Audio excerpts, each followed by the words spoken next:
Donc, c'est parfait. Ok. Bon, alors, on démarre, on continue plutôt le 3e chapitre de Ayin Bet, ok? Donc là, on va voir un autre point. Donc, en fait, dans tous ces chapitres-là, il y a 3 choses qu'il faut mettre en évidence. Donc, déjà, la généralité, c'est qu'on est en train de parler de la notion de Orpnimi, okay, de lumière, qu'on appelle immanente, qui est la lumière qui pénètre dans le Keli. Donc, les facultés d'âme, puisqu'ici, on est en train de parler pour l'instant des facultés d'âme, les facultés qui sont immanentes aux organes, donc qui pénètrent dans les organes, okay, et qui se dévoilent en eux. Donc, pour l'instant, on a vu que la faculté, elle était spécifique, d'accord, qu'elle était vraiment liée avec un organe particulier. Maintenant, on va voir aussi une autre caractéristique, c'est que la faculté, donc à part le fait aussi, j'oublie, mais à part le fait qu'il y a une atama, une compatibilité entre les deux, entre l'organe et la faculté. Donc, il va nous rester encore 2 points à voir. Donc, le premier, ça va être que les facultés, elles se dévoilent. Donc, ça va être un nouveau concept, c'est la notion de Hitralkut, d'accord, sous la forme de subdivision, d'accord, de Hitralkut, comment on pourrait traduire Hitralkut, de division en fait, hein, d'accord, c'est-à-dire que quand ça se dévoile par différenciation, d'accord, c'est ce qu'on va voir maintenant. Et après, dans le 4e chapitre, donc il fera intervenir le dernier point par rapport au Orpnimi, qui va être la notion de Agbala, de délimitation. Okay, donc, chaque lumière, elle a dans sa modalité de dévoilement, ce sera une modalité de délimitation. Donc pour l'instant, on va voir la caractéristique qui est celle de la Hitralkut, c'est-à-dire de la différenciation entre les sphirotes. Et donc, on va essayer de comprendre comment cette différenciation, elle se met en place du fait que c'est un Orpnimi. D'accord? Donc, comme c'est une lumière qui est immanente, alors, c'est ce qu'il faut entendre. C'est parce que c'est une lumière immanente qu'il y a différenciation et après qu'il y aura aussi délimitation. Donc, ça fait partie du propre de la lumière immanente. D'accord? C'est le propre du Orpnimi que d'être dans la différenciation et que d'être dans la limitation. Alors, Vezeu gamken asiba mashea or v'achayut pnimi shel hanefesh ba beprinat itralkut.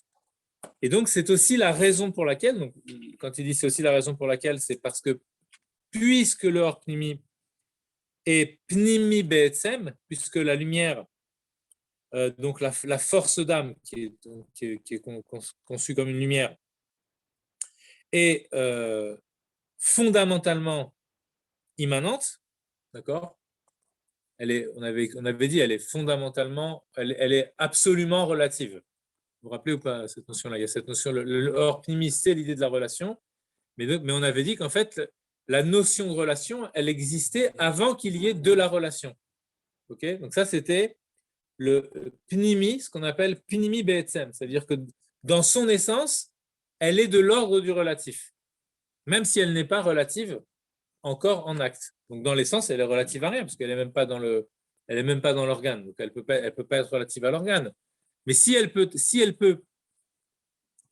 s'intérioriser, c'est-à-dire si elle peut entrer dans un organe, c'est parce que fondamentalement, d'accord, elle est pnimi.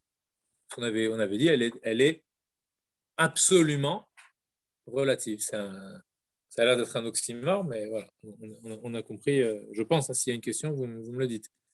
Donc en tout cas, c'est de ce fait-là qu'on va trouver aussi la notion de Hitralkut. C'est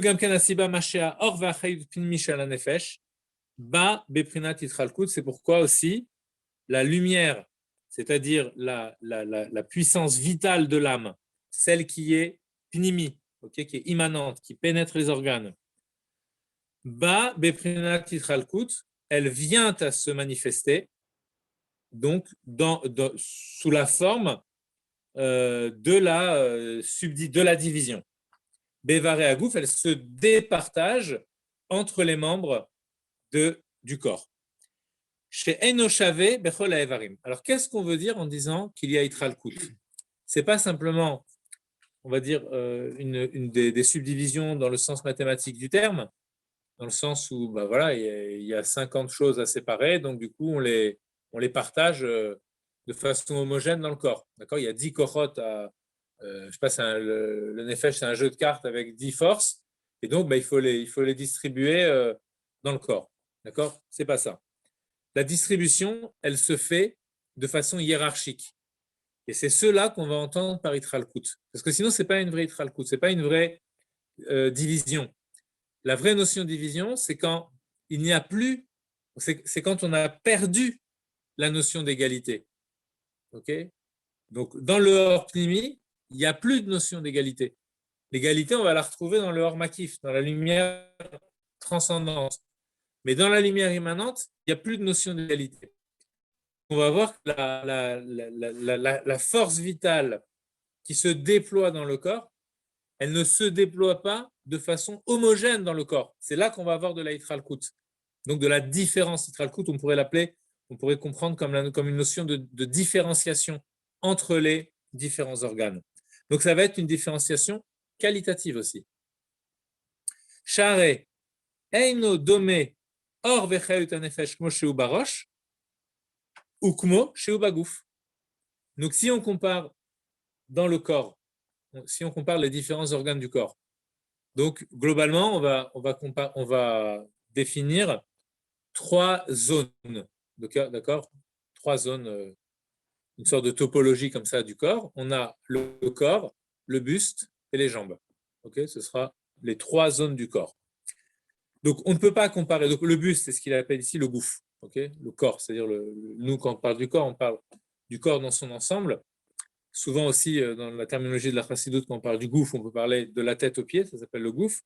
Ou parfois, le mot gouffre, il peut avoir aussi une signification plus précise, donc qui correspond à ce que nous, on appelle en français le buste, okay, donc qui va du coup jusqu'aux jambes, quoi, mais les jambes non comprises. Donc, quand maintenant, je pense qu'on a essayé un petit peu, je ne sais pas si on a réussi, mais en tout cas, on a essayé de se sensibiliser un petit peu à cette force vitale qu'on essaye de sentir dans les membres du corps, okay, du sien ou de celui des autres, mais du sien, c'est plus facile, parce qu'on est en contact avec nous-mêmes. Donc, on peut essayer de se demander, mais voilà, dans ma tête, il y a une force vitale. Dans mon buste, aussi, il y a une force vitale, comme les sentiments, etc. Puis après, les ramifications du buste qui sont les bras. Puis après, il y a les jambes. Donc, on essaye d'affiner notre sensibilité. Est-ce que la force vitale, la puissance de vie, d'accord, comme on a vu Shabbat avec le psy, là. OK? Non, voilà. OK. On a eu une leçon d'un garçon de 6 ans Shabbat. C'était magnifique. Et donc, on lui avait demandé quoi? On lui avait dit, ah oui, comment tu sais quoi? Un petit garçon de 6 ans, le fils de David. Comment tu sais que tu es 6 ans? Que tu es vivant? Comment tu sais que tu es vivant? Alors, qu'est-ce qu'il a répondu? Un petit garçon de 6 ans, c'était extraordinaire. Il a répondu, parce que je vois, parce que j'entends, parce que je respire, parce que voilà. En fait, il a fait intervenir tous les éléments qu'on voit ici, quoi. C'est incroyable, quoi. Et dit dans la bouche d'un enfant, c'est vraiment, l'enfant n'a pas encore les concepts des neurones, etc. Il ne connaît pas toutes ces choses-là. Donc, il y a quelque chose de plus pur en vérité. Ça veut dire, pour toi, c'est quoi être vivant? En fait, il nous a dit ce qu'il ressentait, c'est-à-dire que le flux de vie qui est en lui s'exprime par le fait qu'il voit, par le fait qu'il réfléchit, par le fait qu'il respire, qu'il sente les odeurs, etc., qu'il entende. Tout ça, c'est pour ça que ça répondait bien au problème qu'on avait. C'était le problème, est-ce qu'on doit considérer le corps comme une mécanique ou comme un organisme qui est pétri de vie? Tu vois, c'est-à-dire que même dans l'expression de la vue, ce n'est pas simplement des neurones qui ont une jonction avec un nerf optique et puis que finalement, il y a des informations visuelles qui viennent dans ce nerf optique. Ce n'est pas que ça. c'est qu'il y a une force de vie qui, au travers de tout ce système, trouve un moyen de s'exprimer de façon spécifique qui est la vue. L'enfant ne sera pas capable d'expliquer ça. Mais pour nous adultes, voilà ce que j'entends de la. Ça réveille, si vous voulez, le fait d'entendre un enfant dire ça. Je pense que ça nous remet, nous aussi, dans les conditions premières de la vie. Exactement comme cet enfant, avec le regard de l'adulte. Évidemment, c'est ça l'avantage qu'on a sur l'enfant. C'est que nous, on a le regard adulte. Mais n'empêche que ce regard adulte, parfois, il est embrumé par les visions trop matérialistes, surtout des sciences modernes, qui ne nous font voir que l'aspect matérialiste des choses et qui finalement perd de vue, c'est le cas de le dire, le fait que la vue soit la continuation d'une expression de vie qui traverse un corps, mais qui n'est pas limitée à la corporalité. Bon, c'est une petite parenthèse.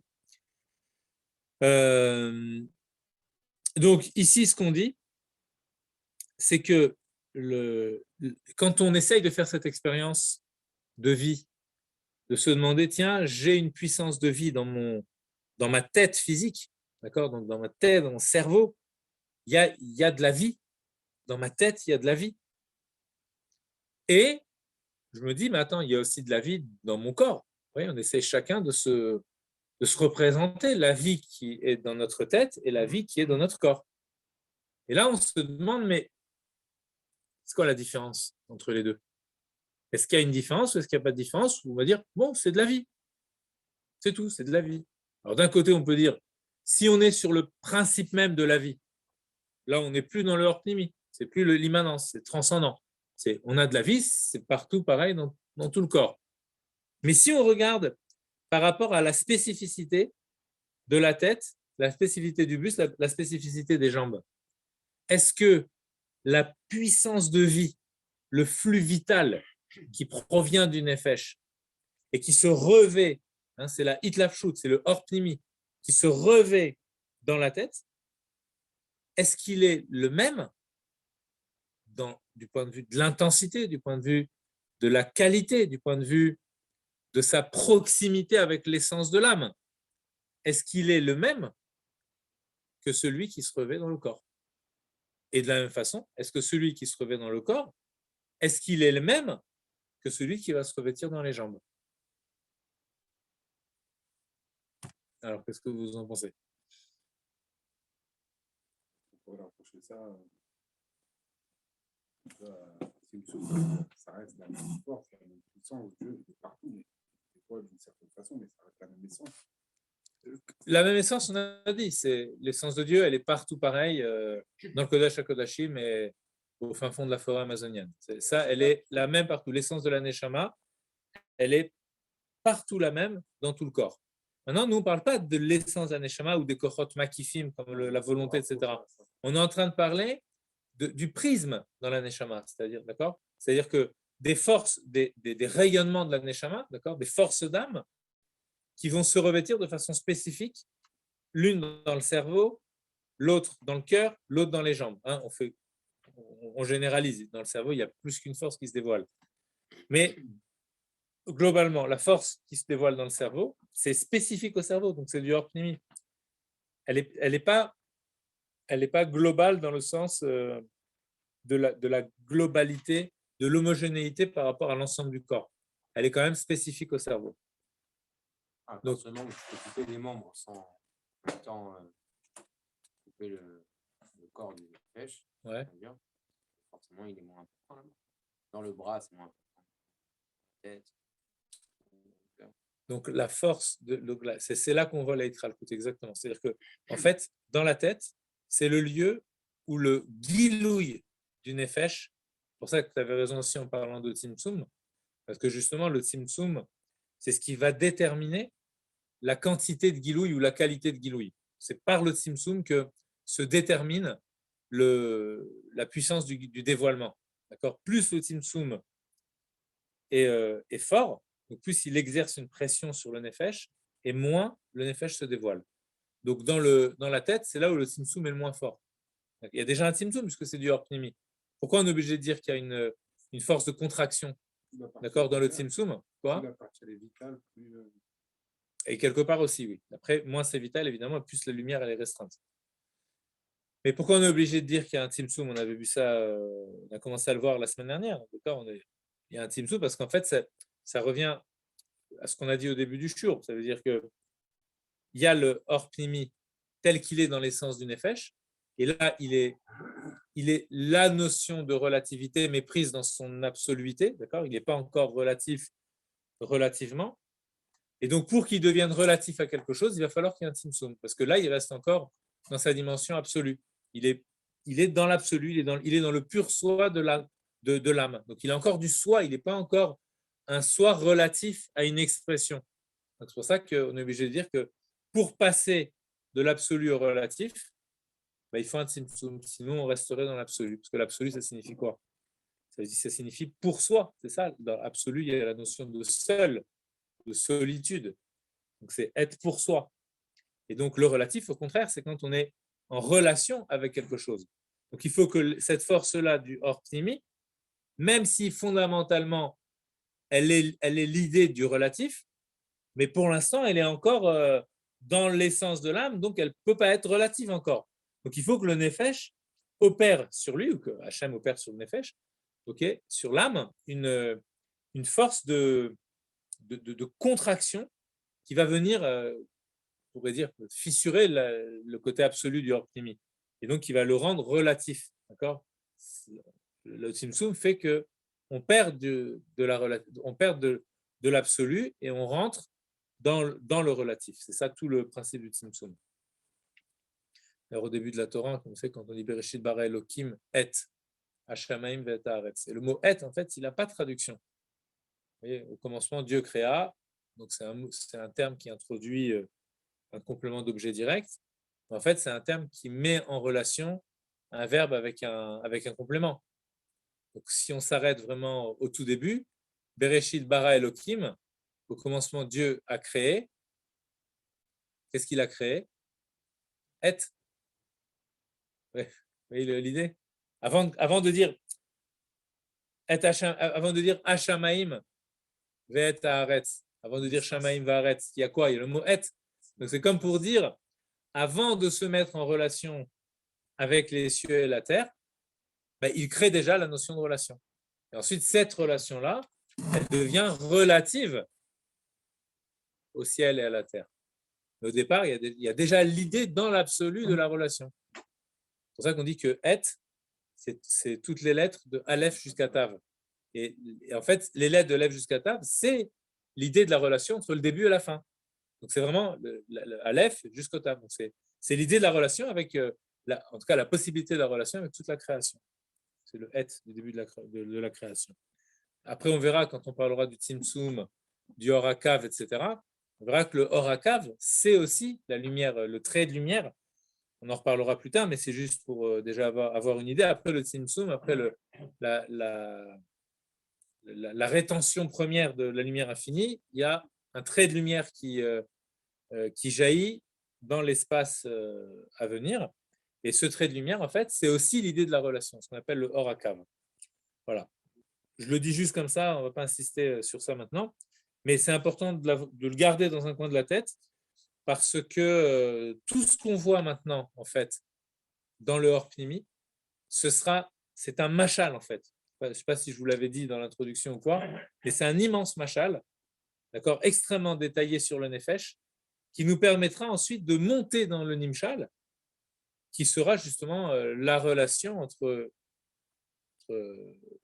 la lumière infinie et le monde, et par-delà la lumière infinie, entre Hachem, entre l'essence et le monde. Voilà, donc c'est vrai que c'est important dans le machal de commencer à entrevoir les idées de vers là où ça va nous mener.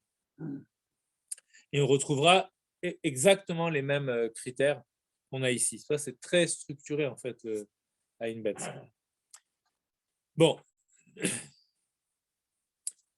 Chez Imeyot, chez Arosh ou Katan Bekamut, les gabé à gouf. Donc il y a une contradiction en apparence, c'est que on dit que la lumière qui se dévoile dans la tête, elle est incomparable à Enodomé. Elle ne peut pas littéralement, elle est non comparable à Enodomé, à la lumière qui se dévoile dans le buste. Donc, ce qui veut dire, hein, le dit pas, mais on comprend, c'est sous-entendu qu'elle est beaucoup plus forte dans la tête que dans le buste. Et pourtant, il y a quelque chose qui pourrait nous laisser penser que ça pourrait être l'inverse. Pourquoi? Parce que si j'ai une lumière qui est intense, il me faut un Kéli qui soit à la hauteur de cette intensité. Donc, il me faut une grande parabole, un grand radar comme ça qui puisse capter les ondes. OK? Ça, c'est pour la qualité. Quoi? En quantité, pas en qualité. Alors, c'est ça le imeyot. Tu vois, chez le Rabbi Rachab, imeyot, c'est une nuance. Tu vois, c'est bien que, donc ça veut dire que ce n'est pas une question, attention, il y a une grande contradiction. C'est en l'expliquant si tu veux, qui met l'accent sur la chose. Mais en fait, c'est juste, peut-être qu'on pourrait penser comme ça, mais oui, c'est bien, c'est une bonne anticipation. C'est-à-dire qu'effectivement, là, dans le imeyot, dans le bien que, il a l'air de mettre l'accent sur la quantité. En fait, c'est pour nous montrer tout simplement que ce n'est pas d'un point de vue quantitatif qu'il va falloir voir les choses, mais plutôt d'un point de vue qualitatif, et même le contraire. C'est-à-dire qu'en fait, le quantitatif va être inversement proportionnel au qualitatif. D'accord? Parce que plus on descend dans le gouffre, il le dit par la suite, me semble-t-il, oui, il me semble que c'est ici, plus on descend dans le corps, plus les organes s'allongent. D'accord? La tête, c'est petit, le buste, c'est un peu plus grand, et les jambes, confirmation, docteur? Hein? C'est bon? Ok. Quoi? Ça dépend comment on les prend. Parce qu'on prend les bras, les doigts, c'est une partie. Globalement, je pense que les jambes, elles sont plus longues que le buste. Hein, de combien, tu sais à peu près? C'est la tête et le buste. Voilà. C'est un informaticien qui nous nous sauve d'affaires. Hein? C'est des connaissances. Quoi? Des dessins? Chazak ou bravo. Bravo. T'as entendu ou pas, Shaoul? Non? Il a dit, en fait, la tête, le corps, il est beaucoup plus grand que la tête, et en fait, les jambes, en longueur, elles sont la taille du corps plus la taille de la tête. Donc, ça veut dire, non, c'est pas possible. La taille du buste plus, ça veut dire quoi? La moitié du corps, c'est aux jambes.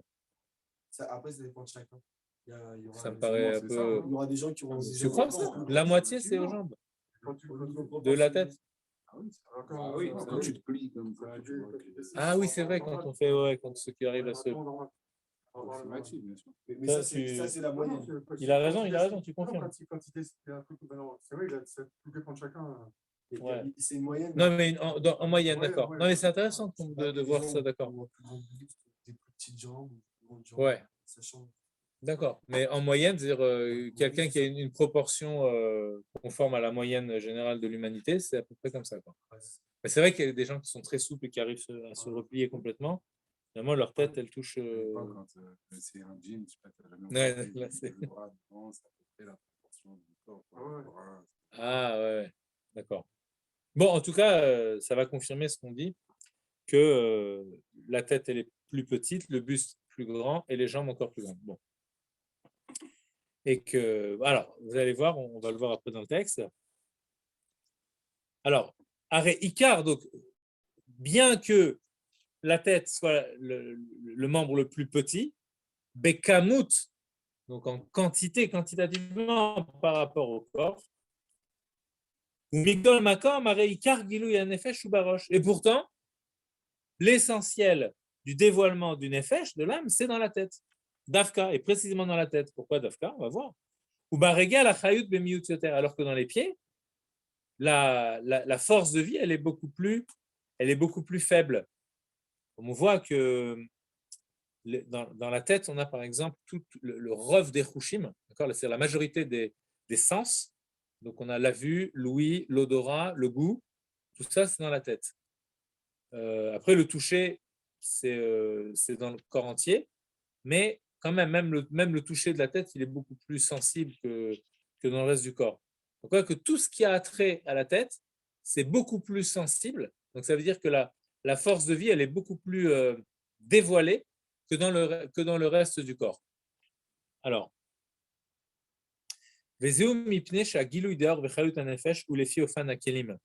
pour quelle raison? Alors, il fait intervenir la notion qu'on avait vue précédemment dans le début du chapitre.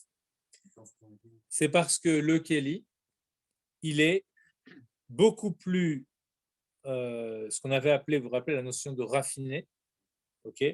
On avait expliqué ce que c'était. Parce que le Kéli, il est donc parce que le dévoilement, je vais dans l'ordre du texte, c'est parce que le dévoilement de la lumière est fonction de la qualité du Kéli, du Ofan. Le Ofan, ça veut dire de la modalité d'existence du Kéli, sous quel mode, sous quelle forme le Kéli existe. On avait vu, la force de vie, elle est revêtue et elle est saisie par le Kéli. Les films Ezigat à Kéli en fonction de la complexion, de la composition, des proportions, des proportions de cette composition, des ingrédients, pour ainsi dire. Donc, ça dépend de tout cela. Alken les fiophan d'Akuta Kéli. Et c'est pourquoi ce sera en fonction. C'est pourquoi pourquoi le dévoilement de la lumière du Nefesh sera fonction de la finesse de l'organe. D'Arosh ou Bemeziga d'Arkava, Beprinat Romerdak. La tête, dans sa composition, d'accord, le cerveau particulièrement, dans sa composition, sa matière est extrêmement fine. Donc fine, ça signifie, vous vous rappelez ce qu'on avait dit sur la notion de finesse? Non, parce qu'en fait, c'était le cours que j'ai envoyé après. En fait, la notion de finesse, alors c'est quoi être quelque chose qui est fin? D'accord? Alors, on peut prendre par exemple un mot qui dérive du mot fin en français, pour comprendre l'idée. C'est le mot affin ou affinité. D'accord? Affin qui va donner l'affinité. Donc, quand on dit il y a de l'affinité entre deux choses, ça veut dire que une chose tend vers une autre chose. D'accord? Comme dans une rencontre, dans un chidour, entre une jeune fille et un jeune garçon qui se rencontrent pour voir s'ils peuvent se marier, ils vont voir s'ils ont de l'affinité entre eux. De l'affinité, ça veut dire est-ce que l'un tend vers les problèmes de l'autre et réciproquement. C'est ça la notion de finesse. Quoi? Une partie très fine, on regarde toujours le... Voilà, c'est ça. Mais oui, mais c'est ça l'idée de quand on dit que quelque chose est fin. Tu vois, par exemple, on a une épaisseur qui est extrêmement fine. Tu prends un rideau avec une épaisseur extrêmement fine. Donc, en fait, ça veut dire quoi? Oui, c'est à peine, c'est très très fin, c'est à peine visible. Donc, ça signifie que la lumière peut passer. D'accord? Donc, ça veut dire qu'il y a une affinité entre le rideau et la lumière qu'il est censé laisser transparaître. Par contre, si on prend un opacifiant, il aura beau être d'une finesse, vous voyez ce que je veux dire, au niveau, par exemple, si on arrive à trouver une matière qui est, je sais pas, de l'aluminium ou quoi, qui est très, très, très fin, mais on ne parlera pas de finesse dans ce sens-là. D'accord? Ce ne sera pas la finesse. Là, ce sera fin au sens d'étroit. D'accord? Il y aura quoi? Un quart de millimètre ou je ne sais pas exactement combien. Ou de millimètres. Ok, donc ce n'est pas dans ce sens-là, ce n'est pas dans le sens géométrique. Ok? Quand on parle de finesse, c'est-à-dire, la finesse, c'est quelque chose qui laisse entrevoir autre chose. Donc, c'est ça la finesse des organes. Okay? Quand on parle de la finesse du cerveau, ça veut dire que le cerveau a une affinité avec, comme s'il était par lui-même, dans sa composition chimique, il est tourné vers quelque chose de plus que lui. D'accord? Donc, finalement, c'est quoi un cerveau? C'est des neurones. Hein, aujourd'hui, on sait, donc c'est des neurones qui sont en connexion par des synapses, et tout ça, c'est des systèmes, des molécules, c'est chimique, etc., etc. Et pourtant, ce système chimique, eh bien, il est sensible à l'intellect du nefesh. Donc, ça veut dire sa finesse, elle est là. D'accord? Il n'est pas, Ça serait quoi le contraire de fin? Le contraire de fin, ce serait grossier.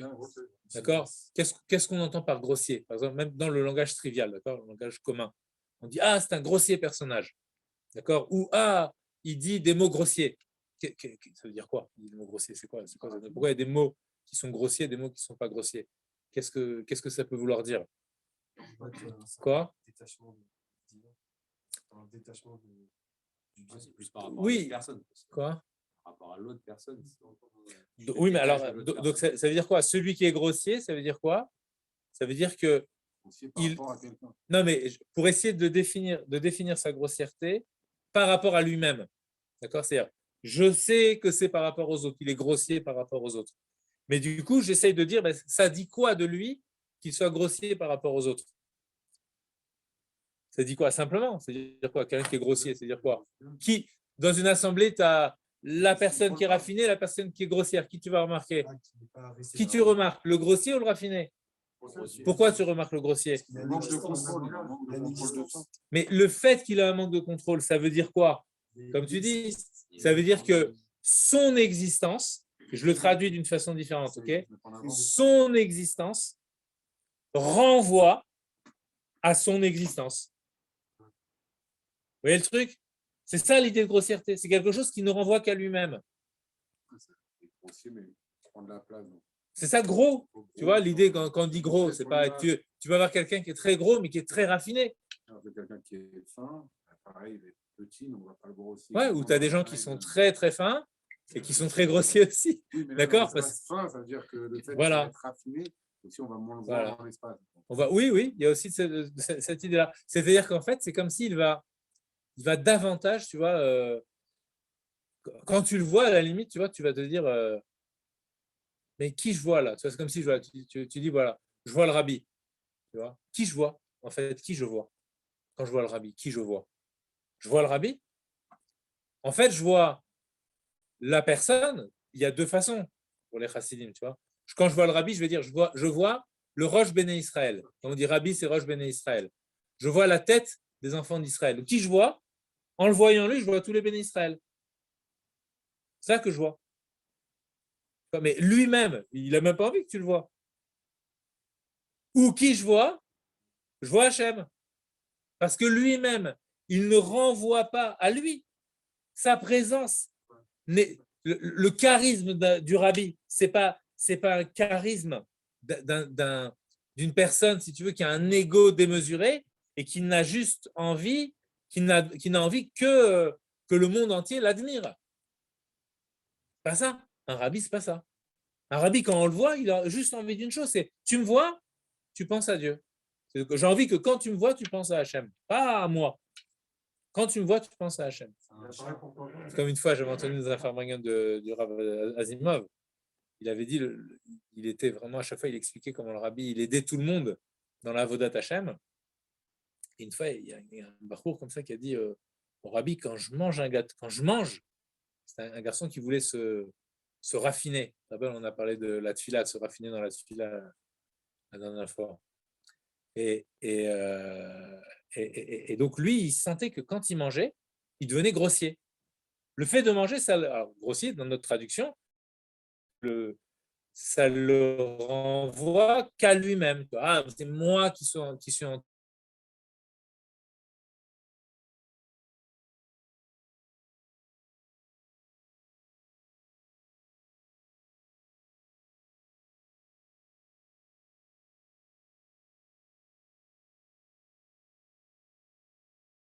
compris. Tu as été coupé, Shaoul? Il y a eu une coupure chez toi? Il y a une coupure. Ouais. Donc en fait, ce garçon-là, quand il mangeait, il sentait qu'il était grossier. Donc ça veut dire que finalement, ça réveillait son ego, etc. Donc il était mal. Avec ça, ça le gênait. Il a déjà une finesse parce que ça le gênait. Alors, il a demandé au rabbi. Et le rabbi lui a dit, quoi? Non, c'est Moulé qui nous a raconté ça dans un farmagan. Mais donc il nous a raconté que le Bachour avait demandé au rabbi quoi faire. Alors, il y a eu plusieurs histoires comme ça. Il y a eu une fois où le rabbi lui a dit mets un peu de sel sur ton gâteau. pendant un mois comme ça, puis après il a arrêté. Après, quand il est repassé devant le rabbi lui a dit, alors, il a dit, Rabbi, j'ai mis du sel. Il lui a dit, ah, tu l'as fait finalement. Genre, bon, j'ai dit, c'est pas obligé, quoi. Lui, évidemment, c'est Rabbi qui dit, donc il va faire. Et il lui dit, ah, Rabbi, il a souri. Il a dit, c'est bon, tu peux arrêter de mettre le sel. C'est pas grave. Non, c'est bon, tu peux manger normalement maintenant. Et une autre fois, le Rabbi, il a dit au Bachour. C'est un peu des expressions personnelles du rabbi, c'est cette phrase. Ouais, mais alors, dans la deuxième, tu vas voir comment c'est ultra personnel. Le Rabbi lui a dit, mets une photo de moi devant toi quand tu manges. C'est rare, hein, comme le Rabbi parle de lui des fois comme ça. Mais voilà. Ça veut dire que en fait, tu peux dire quoi alors quoi, Non, si on parle, si ça arrive d'entre de mauvaises oreilles, d'accord, ça veut dire on pourrait dire, on ne doit même pas dire comme ça, mais on peut dire quoi le Rabbi, mais comment il peut dire une chose pareille? non, justement. Ou tu peux dire, voilà, exactement, si tu l'entends comme un chassid, tu entends quoi? C'est-à-dire que le Rabbi il a compris que si tu me regardes à moi, tu vas voir que moi, ma vie, c'est pas moi, ma vie c'est pour Dieu. Donc si tu me regardes quand tu es en train de manger, tu vas, c'est pas que tu vas être dans un truc admiratif, culte de la personnalité, un truc comme ça, c'est pas ça que le Rabbi veut. Si tu me regardes, ça va t'inspirer pour pouvoir manger les Shem Shamaim et de ne pas être grossier dans ta façon de manger. Quand on pense au rabbi, on pense comme ça à son sacrifice pour l'autre tellement grand. Des fois, on se dit, Pour l'autre et pour Hachem, exactement. moi, C'est exactement c'est ça. obligé de faire la chose. Complètement. Toutes les histoires qu'on raconte du Rabbi, c'est à chaque fois des histoires même les histoires des Nissim, etc. C'est jamais pour lui. Ouais, c'est toujours pour quelqu'un d'autre. Imagine quelqu'un que toute sa vie, c'est pour les autres. Quoi. Il vient en moitié gagne. Tous Vas-y. les rêves, alors bah, tu les gagnes. Ouais. Explique comment tous les rêves, ils donnent des exemples. Ouais, oui. Oui, il y a un passage, exactement. Où il donne que chaque rabbi, sa tnoua, sa qualité particulière, c'était lié avec la Havat Israël. Ouais, exactement. Il ramène une histoire par rabbi, depuis le Baal Shem Tov. Et c'est ça, en fait, quelqu'un qui aime les autres, c'est aussi quelqu'un de raffiné. D'accord? Parce qu'on sent que il est préoccupé par les autres. Le grossier, si on définit la catégorie du grossier, c'est celui qui ne fait que faire référence à lui-même finalement, qui ne fait que renvoyer à lui-même. Toute son existence, c'est pour qu'on le voie lui. Donc ça commence déjà avec lui-même. Bon voilà, c'est pour faire une sorte un peu de digression sur le plan, on pourrait dire un peu sociologique, d'accord. Et là, on revient sur le plan nafshi, sur le plan donc, du psychisme. Donc, puisque le cerveau est un organe fin, alors, dans le sens qu'on vient de dire, fin, dans le sens qui tend vers quelque chose, vers l'intellect, on avait parlé du rouchani chez Begashmi, rappelez-vous, hein, du spirituel qui est dans le matériel. Donc, c'est ça, c'est matériel, mais ça tend vers le spirituel. C'est la finesse. Et donc, ça peut plus ou moins tendre. Donc, plus ça tend, et plus ça se révèle. Okay, alors que les autres organes qui sont plus bas, ça tendra moins vers le spirituel. Ils seront plus épais, plus gros, plus grossiers. Donc, ils tendront moins vers le spirituel. Et Mishum Zeu Keli Muchan Yoter Leor Vechayot Hanefesh. C'est pourquoi il est davantage Keli, davantage apte à recevoir la force de la lumière de la vitalité de l'âme. Alken meirsham or anefesh begilu yoter, et c'est pourquoi la lumière de l'âme s'y révèle davantage. Dainu shemerim sham kol hakochot hana'alim shebanefesh, s'y dévoile là-bas, donc dans la tête, au niveau de la tête, toutes les forces les plus éminentes de l'âme. On avait dit la vue, l'ouïe, l'odorat, l'intellect, la compréhension, la chorma, bina, dat, toutes les forces hautes du nefesh s'y révèlent. Ubagouf ou beprinat mi'ut aor. Par contre, dans le corps, on a une diminution de la lumière par le fait du tzimtzum. Donc on a une diminution de la lumière. Les gabé à roche, donc proportionnellement par rapport relativement à la tête. Chez Or Hanefesh Metzumtsam Sham, la lumière de l'âme y est plus réduite, plus restreinte. ou Baregel. Et donc, on continue ce cheminement là dans la restriction, d'accord, dans la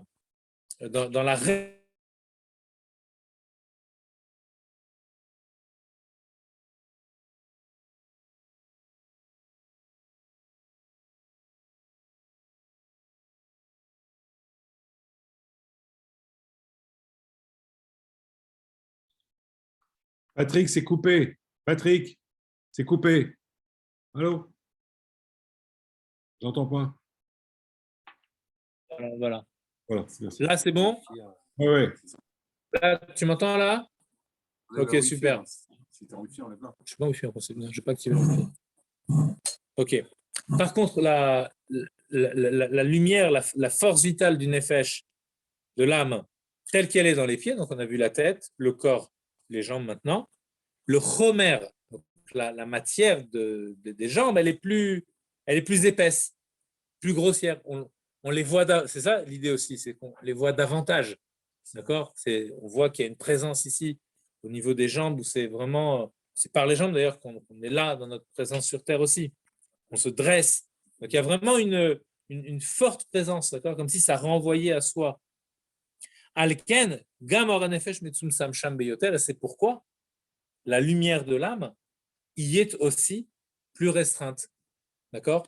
Donc la règle, c'est quoi? Plus la matière du corps est affinée, donc, donc plus on monte, d'accord, à la verticale dans le corps, plus la matière y est fine, plus le nefesh s'y dévoile. Okay? Et plus on descend à la verticale aussi dans le corps, et donc plus on a affaire à une matière qui est plus épaisse, donc qui est plus qui renvoie davantage vers elle-même, ok, qui est donc davantage visible pour ce qu'elle est elle-même. On avait dit hein, par rapport à la taille des jambes qui est plus grande. Donc le fait que la taille soit plus grande, ça indique aussi le fait que ça renvoie davantage à soi, contrairement à la tête qui est plus petite, qui occupe moins de volume dans l'espace du monde, donc qui renvoie moins, qui occupe moins d'espace, donc qui renvoie moins à lui-même. Et donc là, la lumière, elle est forcément plus restreinte. Okay? Et de la même façon, il reprend l'image qu'il avait commencé à développer, le mécanisme dans le deuxième chapitre. On a vu qu'il y avait la hitlafshut, le revêtement des forces dans les organes, mais à un moment donné, il avait pris l'exemple aussi, pour comprendre ce type de revêtement et pour comprendre comment la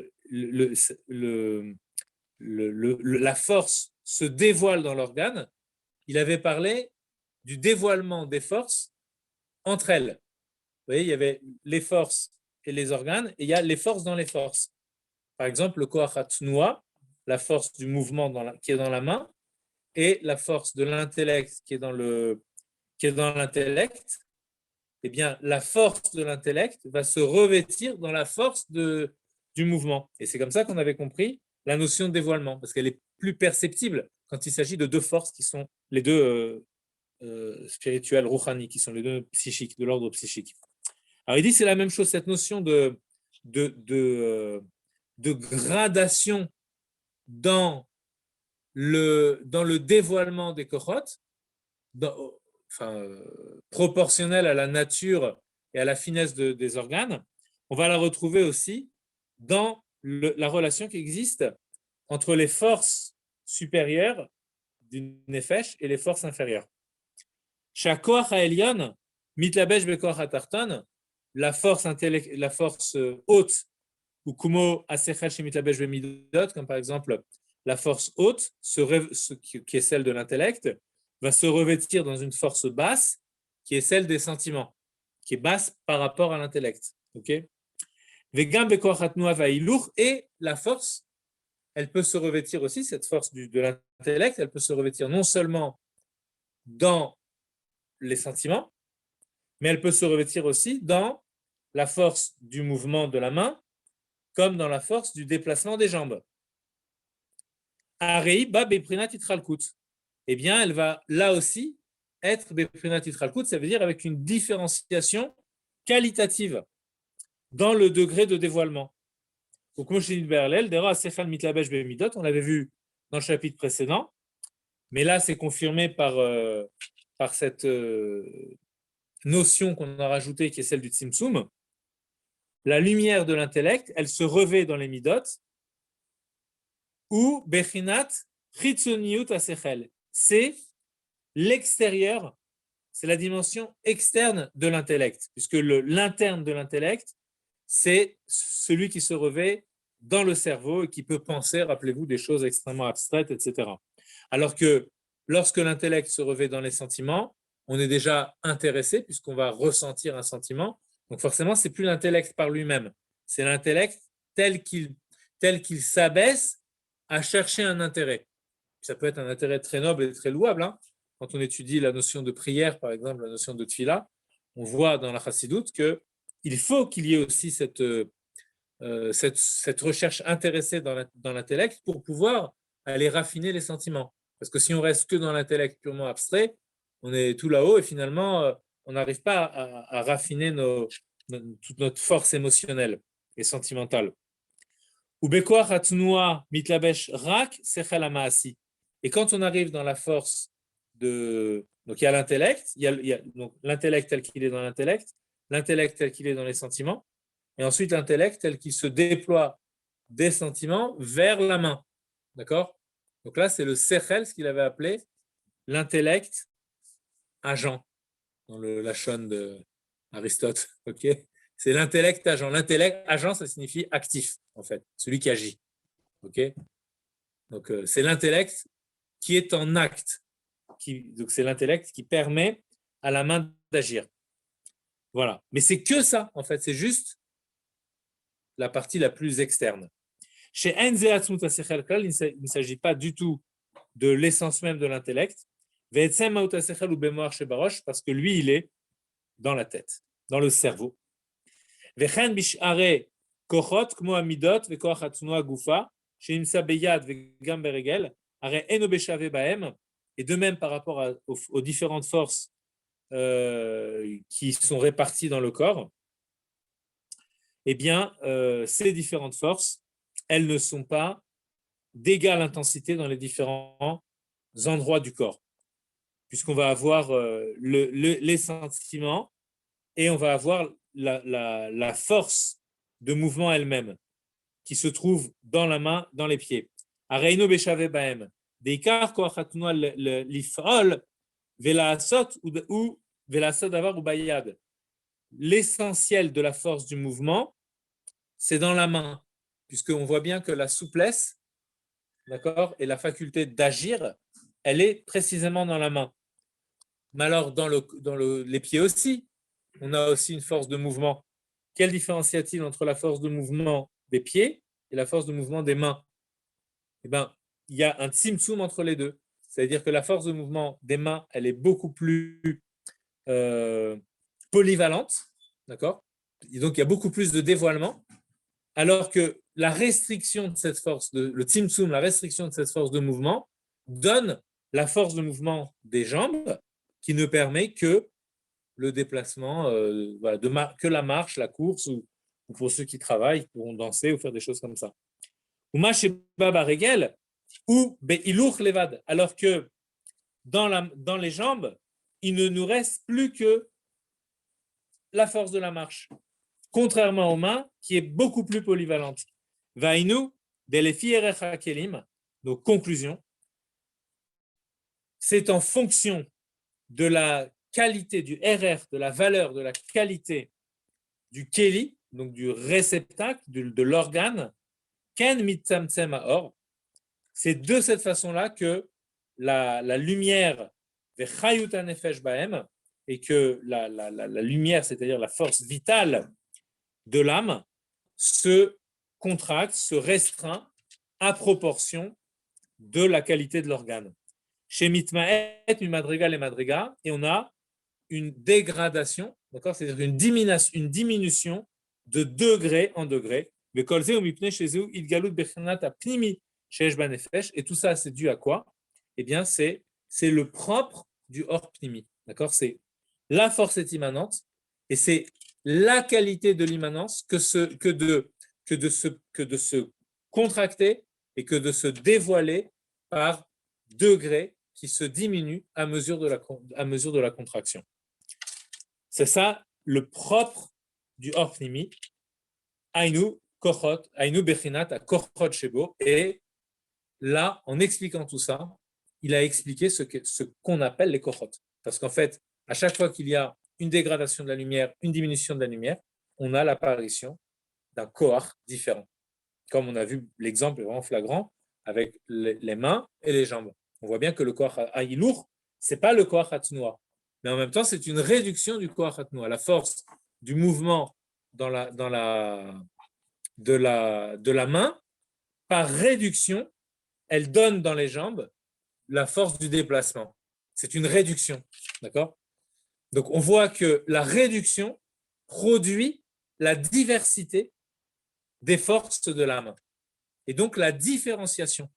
Donc, d'où dans l'idée de Hitralkut, il ne faut pas simplement entendre une notion de division égalitaire, mais il faut entendre, au travers de cette division, une réduction, et au travers de cette réduction, il faut entendre une différenciation qualitative, ce qui va faire apparaître les différentes forces d'âme. D'accord? C'est ça, les forces d'âme, c'est ça. Okay? C'est par réduction qu'elles apparaissent, les forces d'âme. Donc elles sont présentes déjà dans le Etzem HaNefesh, d'accord? Mais elles vont apparaître à chaque fois par Tzimtzum du Nefesh, qui va faire que dans la main, elle va être de telle façon, et dans la jambe, de telle façon, et dans le cerveau, d'une façon beaucoup plus éminente. Voilà. On a le Kitsur, on fera le Kitsur la prochaine fois. Et on enchaînera sur le Dalet, Bezrat Hashem, la prochaine fois. Voilà. Bon, désolé pour les coupures qu'il y a eu. Je sais pas du tout à quoi c'est dû. À bientôt. Kol Tov. J'espère que ça ne va pas poser de